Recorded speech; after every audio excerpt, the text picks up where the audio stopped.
Bonjour à toutes et bonjour à tous. Donc moi, je vais vous parler des robots sous-marins pour l'archéologie. Ça peut paraître un peu surprenant, mais en fait, en France, nous avons la chance d'avoir plus de 200 000 épaves qui sont réparties évidemment près des côtes, mais aussi à des grandes profondeurs. Ici, on voit une épave à près de 500 mètres.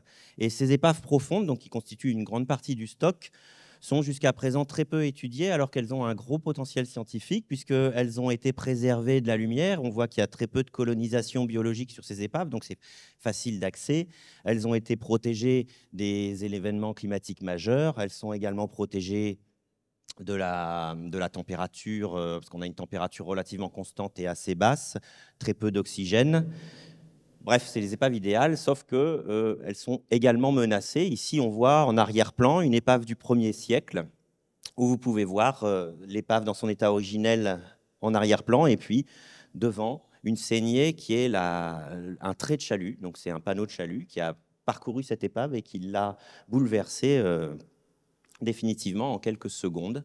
Donc face à ce double constat qui est qu'on a des épaves extraordinaires, mais qu'il faut quand même se dépêcher de les étudier avant qu'elles ne soient abîmées, eh bien, les archéologues français du département des recherches archéologiques subaquatiques et sous-marines, le DRASM, c'est un département du ministère de la Culture, a commencé au début des années 2010 un programme de modernisation pour aller vers l'archéologie des profondeurs et puis aussi pour moderniser son archéologie subaquatique humaine, avec le lancement de l'André Malraux, qui est un navire de 36 mètres de long en composite et qui est équipé à la fois pour la plongée humaine, avec des suceuses, des vestiaires, un laboratoire humide pour récupérer et conditionner les objets, et puis pour le lancement de robots sous-marins depuis le navire et leur pilotage depuis le navire.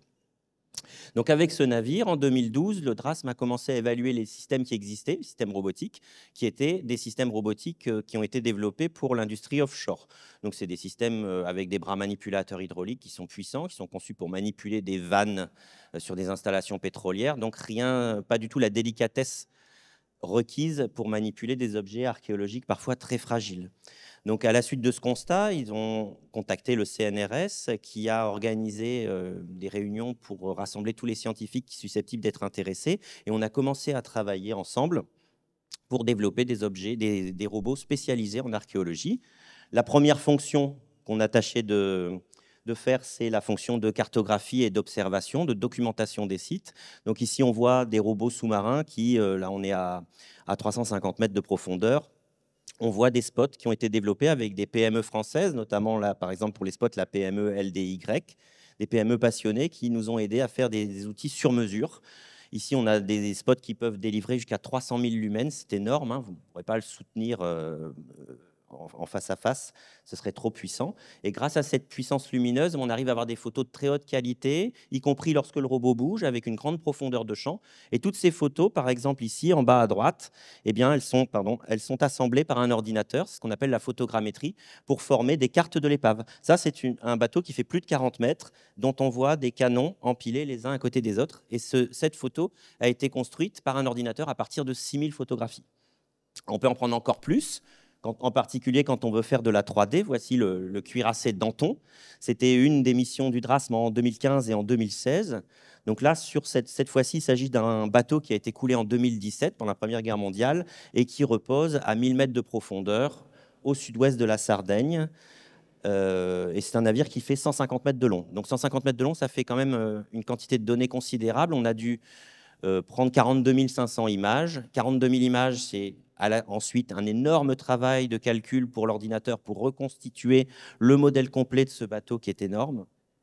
Et donc, ça a pris des semaines à l'entreprise Ipso Facto qui travaille avec le DRASM pour reconstruire le modèle 3D de ce navire. Alors, par contre, maintenant, on a un modèle complet qui permet aux gens de le visiter. Vous pouvez aller voir au musée de la Marine la maquette qui a été construite à partir de ce modèle. Vous pouvez aussi faire des visites virtuelles. Le modèle a été partagé avec d'autres archéologues.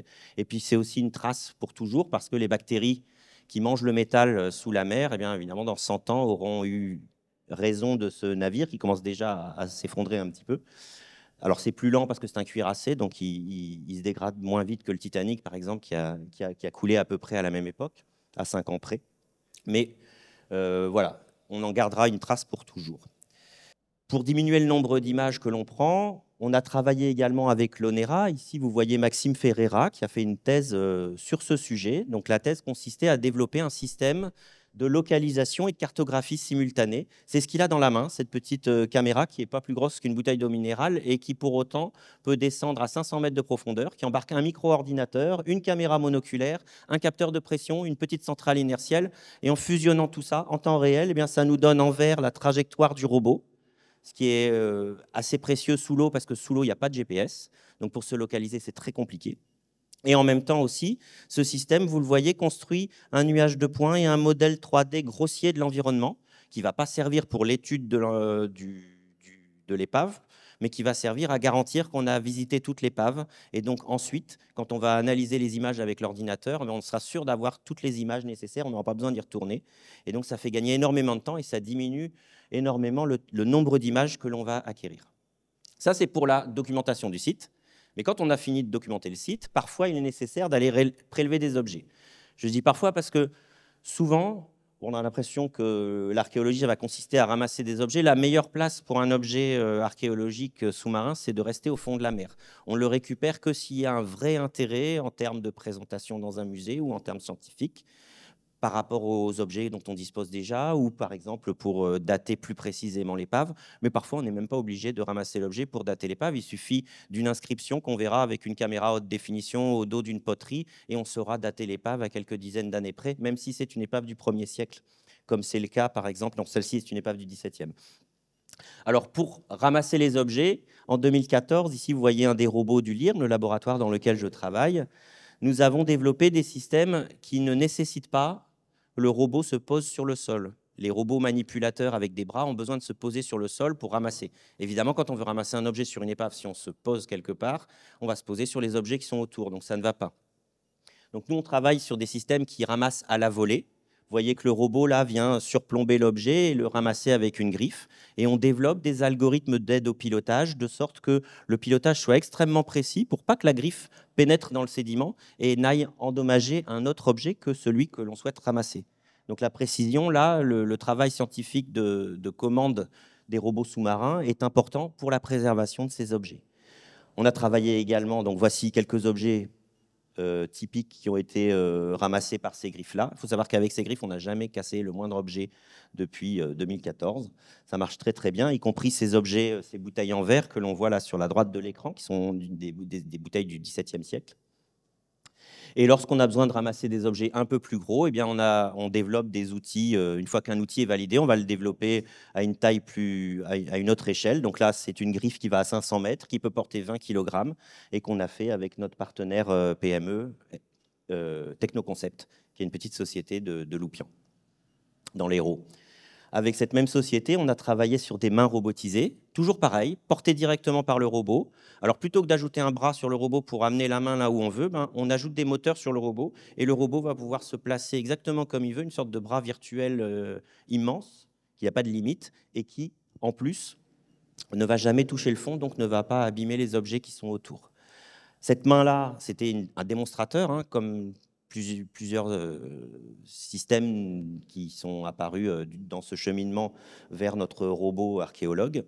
Et ça a donné l'envie à d'autres chercheurs du CNRS, ici l'Institut Péprime, qui est un laboratoire du CNRS à Poitiers, de développer des systèmes encore plus poussés.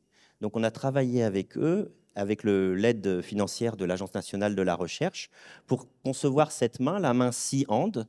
Donc les collègues de Poitiers ont fait venir un archéologue, lui ont demandé de reproduire le geste sous-marin dans un bac à sable sous le regard de caméra de motion capture, hein, la même chose que vous utilisez pour les films d'animation. Et donc, ça a permis de caractériser complètement les mouvements de la main pendant les gestes de l'archéologue et de faire une main qui est optimisée en termes de moteur, de vitesse, de déplacement, etc., qui est optimisée pour faire des tâches d'archéologie. Et cette main-là a une spécificité qui est unique sous la mer, c'est qu'elle est capable de mesurer les efforts. Donc, dans chacun de ses doigts, il y a des systèmes astucieux de mesure de tension des câbles qui vont permettre de déterminer si, quand on attrape un objet, on le serre un peu trop fort ou pas, si quand on tire dessus, il vient ou il est enfoncé dans le sable. Ça va presque permettre de travailler à tâtons, ce qui est idéal pour un archéologue. Et tout ça, toutes ces innovations-là, tout ce qu'on a développé dans les années 2010, eh bien, au début des années 2020, on a commencé à les mettre en œuvre de façon permanente sur le nouveau bateau du ministère de la Culture, l'Alfred Merlin, qu'on voit ici, qui est un bateau de 46 mètres en fibre, donc en composite, comme le Landré Malraux. Et ce bateau peut traverser tous les océans. Il est équipé à l'arrière, vous voyez, d'un robot sous-marin qui va aller jusqu'à 2500 mètres de profondeur. Je vais y revenir dans quelques secondes. À bâbord, d'un robot sous-marin de documentation jusqu'à 500 mètres pour faire des images. Et puis à tribord, d'un robot plus léger pour faire de la fouille. Et ces 3 robots, on arrive à les faire travailler ensemble chaque fois que la profondeur le permet, évidemment, pour accélérer le temps de travail ou pour simplement faire des images, travailler plus efficacement en ayant un point de vue extérieur sur ce que l'on fait avec le robot qui travaille. Tout ceci se fait, les 3 machines sont pilotées depuis le même poste de pilotage qui est à l'intérieur du bateau et qui permet d'accueillir aussi une vingtaine de personnes pour avoir l'équipe d'archéologues avec nous pour guider les pilotes qui parfois sont aussi eux-mêmes archéologues, mais quand ce n'est pas le cas, c'est important d'avoir un archéologue qui derrière prend les notes et donne les consignes pour le prélèvement des objets. Voilà. Donc le robot Arthur dont je vous parlais, c'est le robot qui va à 2500 mètres. Pendant le développement du navire, on a eu la chance de travailler avec le chantier naval pour faire un système qui soit optimisé à la fois du côté robotique et du côté bateau pour que l'ensemble s'articule le mieux possible et qu'on tire le meilleur parti des deux. Et donc, pendant la construction du bateau, on travaillait au laboratoire à la construction du robot. Et voici le robot, cette fois-ci, sur le pont. Donc, c'est un robot qui est très petit par rapport à la profondeur à laquelle il peut aller. Il va à 2500 mètres de profondeur. Et il emmène toutes les innovations qu'on avait développées les 10 dernières années, et certaines dont je ne vous ai pas parlé encore.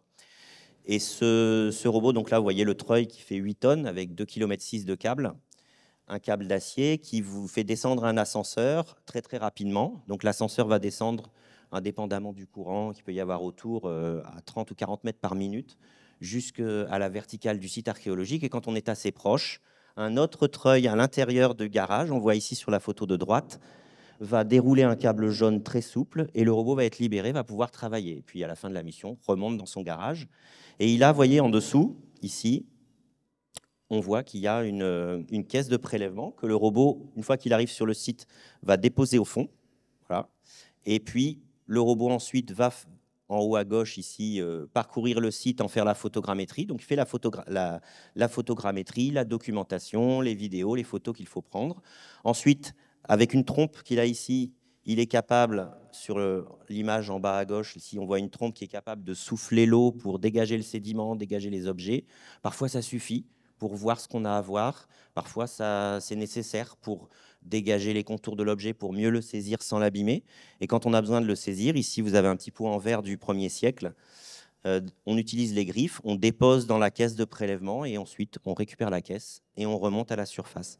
Et tout ce système-là maintenant est utilisé au quotidien par les archéologues sur des missions parfois même à 10 mètres de profondeur, jusqu'à 2500 mètres.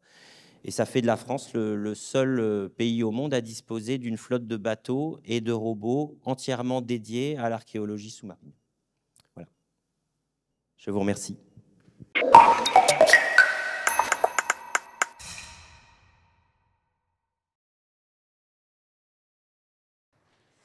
Bonjour à toutes et à tous. Donc, je m'appelle Marie Trébert, je suis vulgarisatrice scientifique et vidéaste. Et aujourd'hui, je vais vous raconter un petit peu mon aventure à bord d'une expédition avec l'association Miraceti qui s'occupe de la préservation et de la connaissance des cétacés en Méditerranée. Alors avant, je me présente un petit peu. Je suis vidéaste ou youtubeuse, comme certains aiment utiliser ce mot, sur la chaîne YouTube La Boîte à Curiosités, sur laquelle je vais vulgariser les sciences naturelles et l'environnement. Mais mon métier me mène à travailler avec plein de médias, sur plein de supports différents. Donc, j'ai écrit plusieurs livres sur le vivant, j'ai fait des podcasts, je travaille avec Arte sur des émissions de sciences, etc. Et donc, il y a un aspect de mon travail qui consiste à parfois aller filmer sur le terrain. J'ai eu la chance de partir plusieurs fois là, les 2 dernières années. Je suis partie notamment en Équateur filmer la déforestation de la forêt primaire. Je suis partie avec le Muséum national d'histoire naturelle filmer des fouilles paléontologiques. Je suis aussi partie au Trinidad avec des chercheurs de l'Université de Los Angeles qui travaillaient sur l'évolution des chauves-souris. Et donc, je vous ai fait une petite bande-annonce d'images pour que vous puissiez vous rendre compte à quoi ça ressemble, un vidéaste qui part sur le terrain.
donc à quoi ça ressemble de partir sur Terre, mais il a bien fallu qu'un jour je parte sur mer. Je n'étais jamais partie de ma vie sur un bateau, donc c'était un peu une grande nouveauté parce que déjà partir sur Terre, quand je pars vraiment toute seule avec mon matériel, etc. C'est déjà des gros challenges.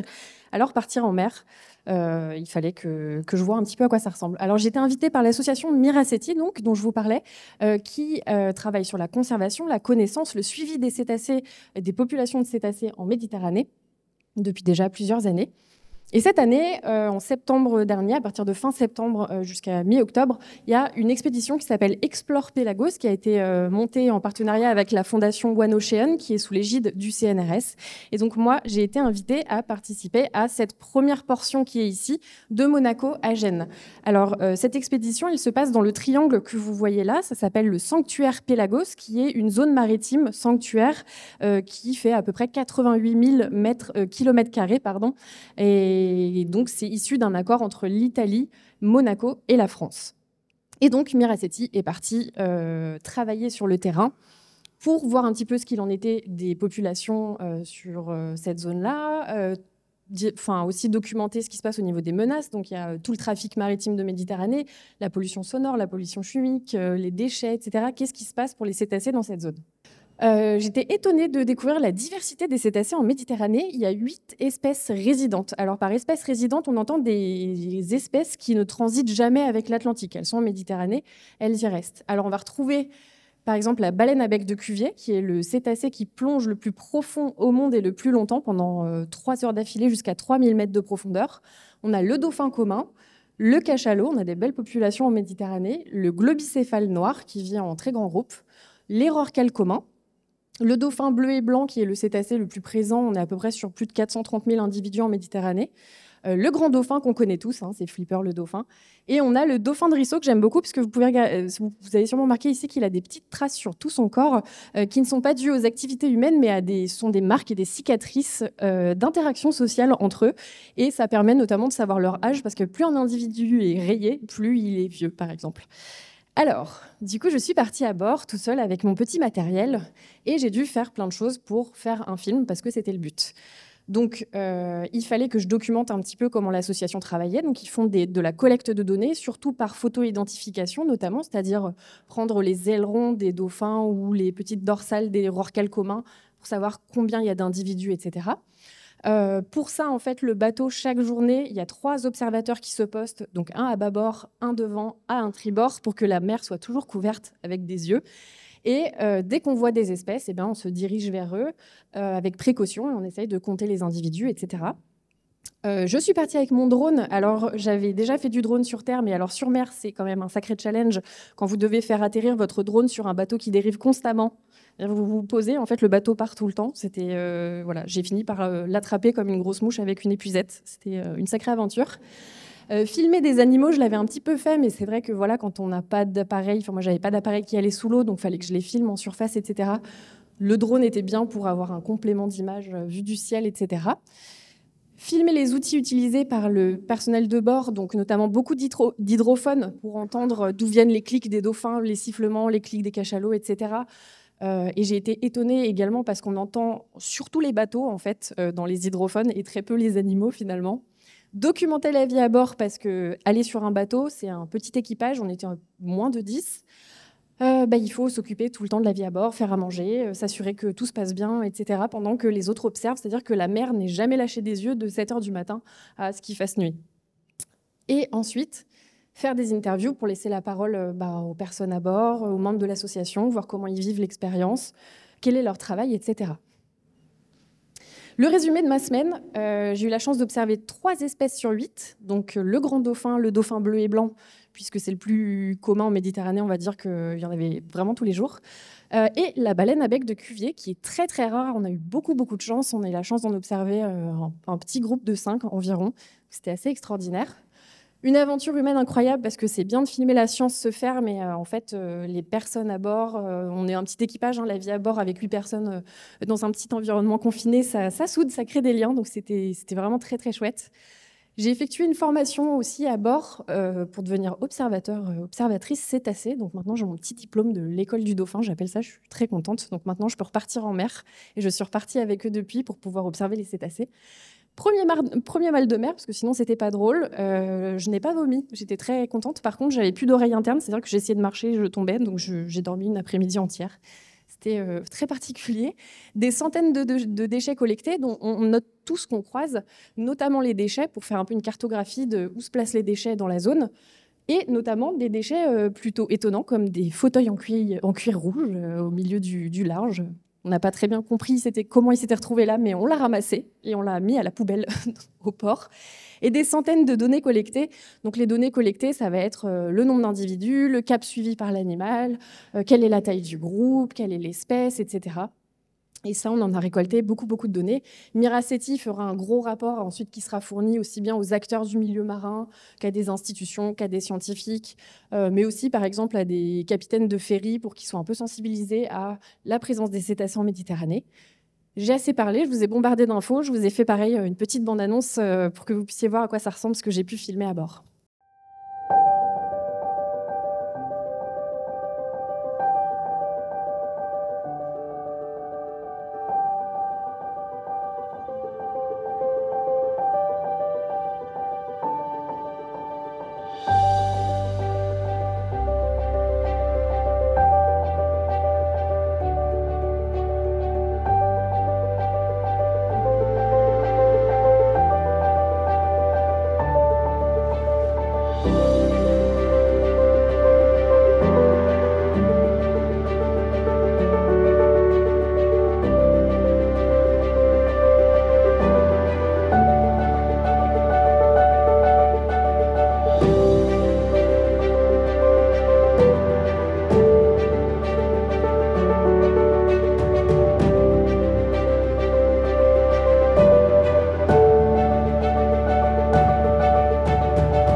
En tout cas, ce film est en fin de montage. Il est en train d'être vérifié par l'association Miraceti et ça devrait sortir dans vraiment une poignée de jours, voire semaines, sur ma chaîne YouTube qui s'appelle donc La Boîte à Curiosité. Merci de m'avoir écouté.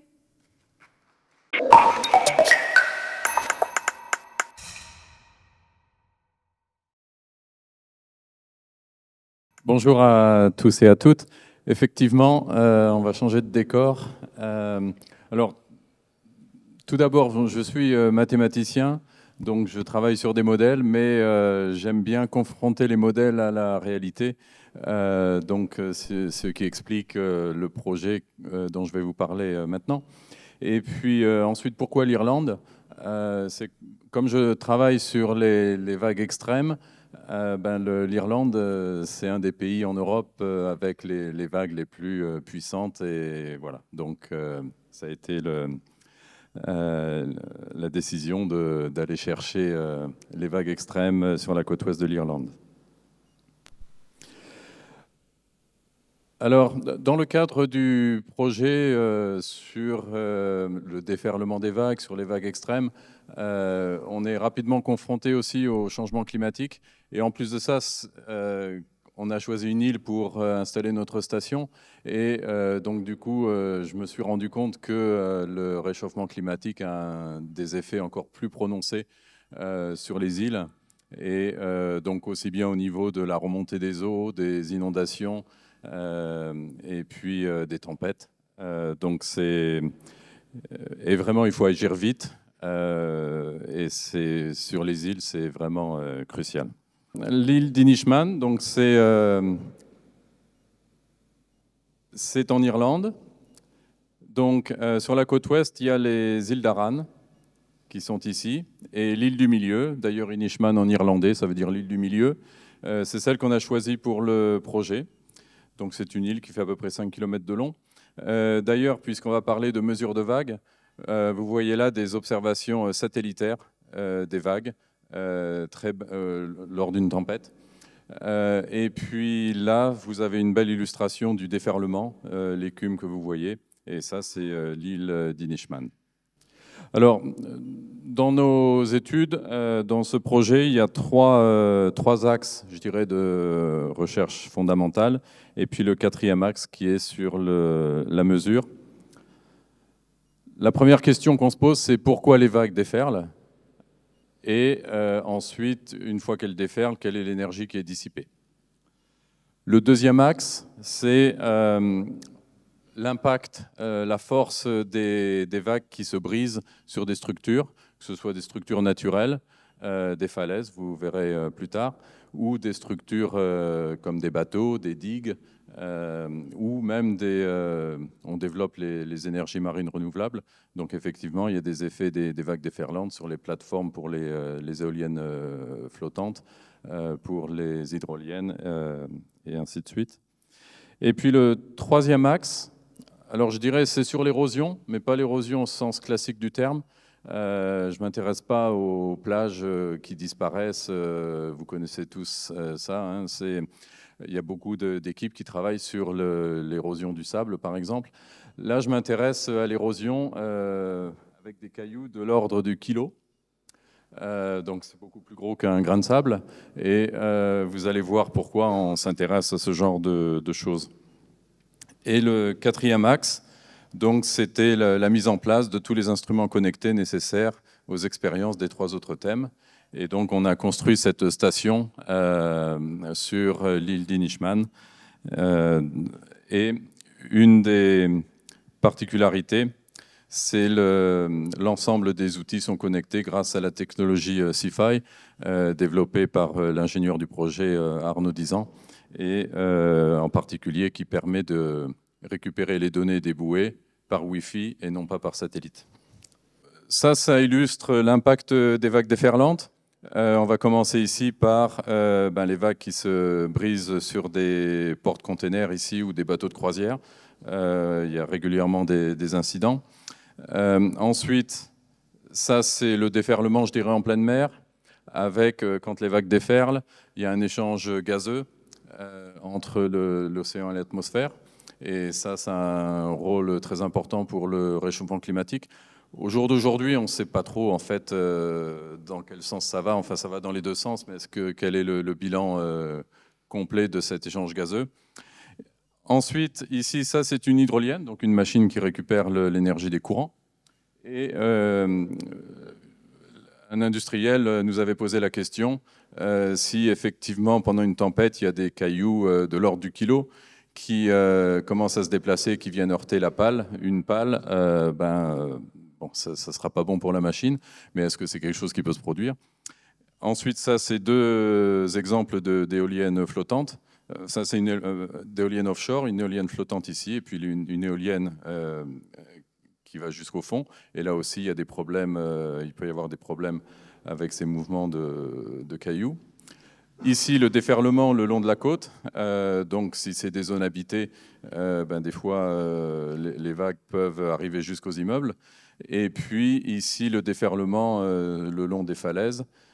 Donc, il y a plusieurs effets, plusieurs impacts des vagues déferlantes.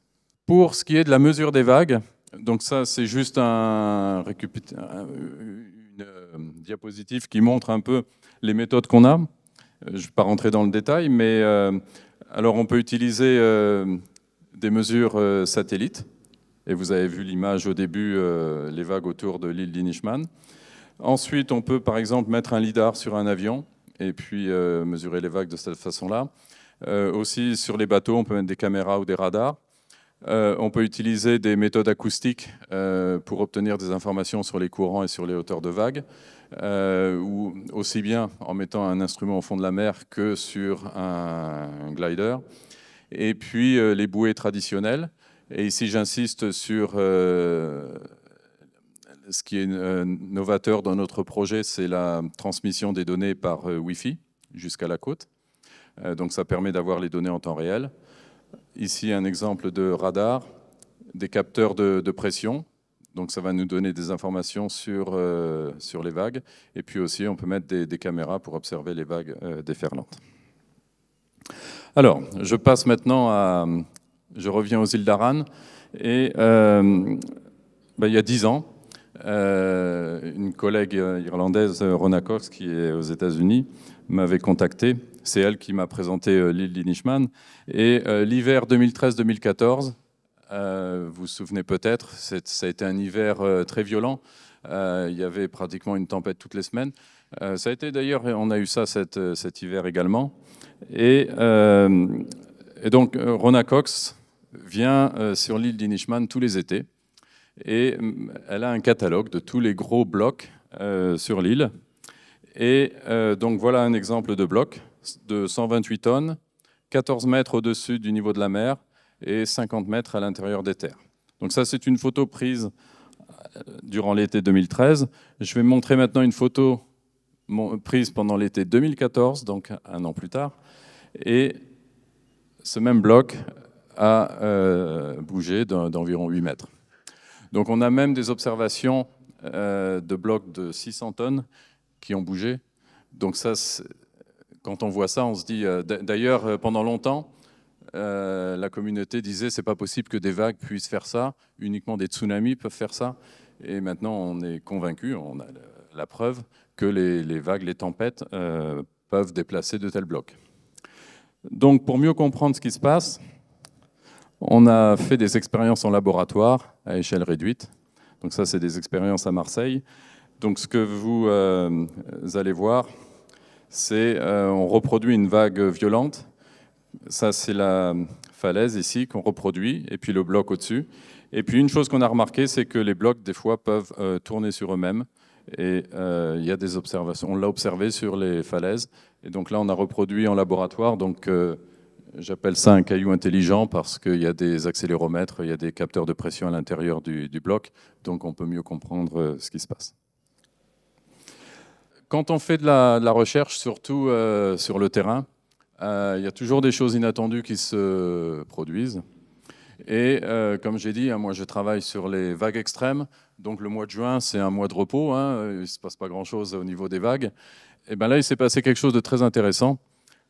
Vous allez voir, donc ça, on est ici, là, les îles d'Aran. Et là, c'est un autre type de bouée. C'est une bouée, ce qu'on appelle une bouée low cost, à peu près cette taille-là, qui coûte 5 000 € et qui peut soit être ancrée, soit être en mode de dérive.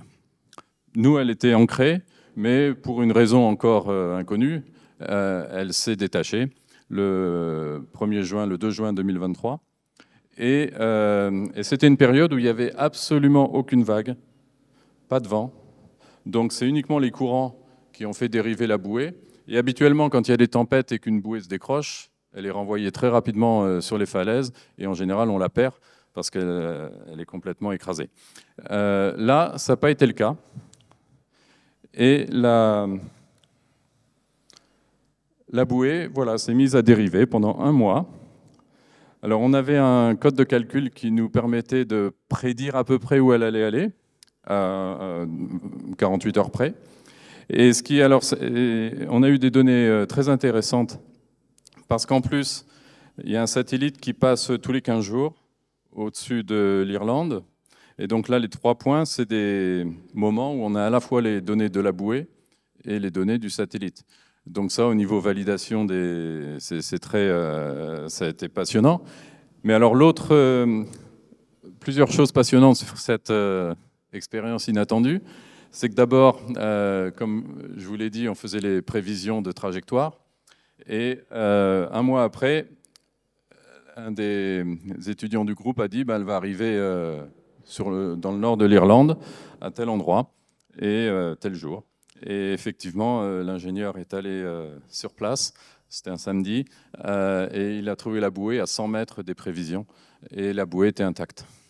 Donc ça a été une expérience fabuleuse. Et au niveau scientifique, je ne m'intéressais pas à la température de l'eau. J'ai déjà suffisamment à faire avec les vagues. Et on a regardé les données de température à la surface de l'eau. Et on a vu en direct la canicule marine, vous avez peut-être entendu parler, qu'il y a eu cet été. Et il y a des choses, par exemple, la température est montée jusqu'à 20 degrés On est à 100 km à l'ouest des côtes irlandaises. D'habitude, la température l'été, c'est 13 degrés. Et donc, il y a eu des sauts de température plusieurs fois qui n'ont jamais été observés auparavant. Donc, on essaye maintenant de comprendre d'où viennent ces fronts chauds. Mais donc, ces canicules marines se développent rapidement. Alors, ça a été mentionné dans les autres exposés. C'est vraiment une aventure humaine très riche, ce projet. Et en particulier avec la population de l'île. C'est une île de 100 habitants. Et ils ont adopté le projet. Et donc, ils nous aident dès qu'ils peuvent. Et puis, en plus de ça, ils nous ont dit mais c'est un projet qui était financé sur 5 ans, donc ça va se terminer l'an prochain, mais il n'est pas question que vous partiez. Donc, du coup, j'essaye de trouver un moyen de financer la station pour les années à venir, de la rendre pérenne. Et puis, l'an dernier, j'ai organisé la première conférence internationale sur l'île. Alors bien sûr, c'était je l'ai fait en novembre, parce que je voulais que les gens voient les vagues. Et bien sûr, maintenant j'ai la réputation de rendre prisonniers des scientifiques sur une île, puisqu'une tempête est arrivée et les gens étaient bloqués sur l'île. Au niveau aventure humaine, ça a été passionnant. Et donc, quelques messages ici. Les vagues ont une puissance phénoménale. Ensuite, c'est très important de parler des vagues dans les écoles dès un jeune âge. Et on a une interaction très active avec l'école de l'île. Alors, je vous ai dit, c'est une île de 100 habitants, mais il y a quand même 40 élèves à l'école. Alors, pourquoi? C'est parce que c'est une partie de l'Irlande où on parle irlandais. Et l'irlandais, c'est une épreuve obligatoire au baccalauréat. Donc, il y a pas mal d'étudiants des grandes villes qui viennent passer une année en pensionnaire sur l'île pour améliorer leur irlandais. Donc, ça fait une très belle... depuis, tous les élèves de l'école veulent devenir ingénieurs ou faire des sciences. Donc, c'est un aspect très positif. Et je vais m'arrêter là. Frédéric, merci beaucoup pour cette présentation.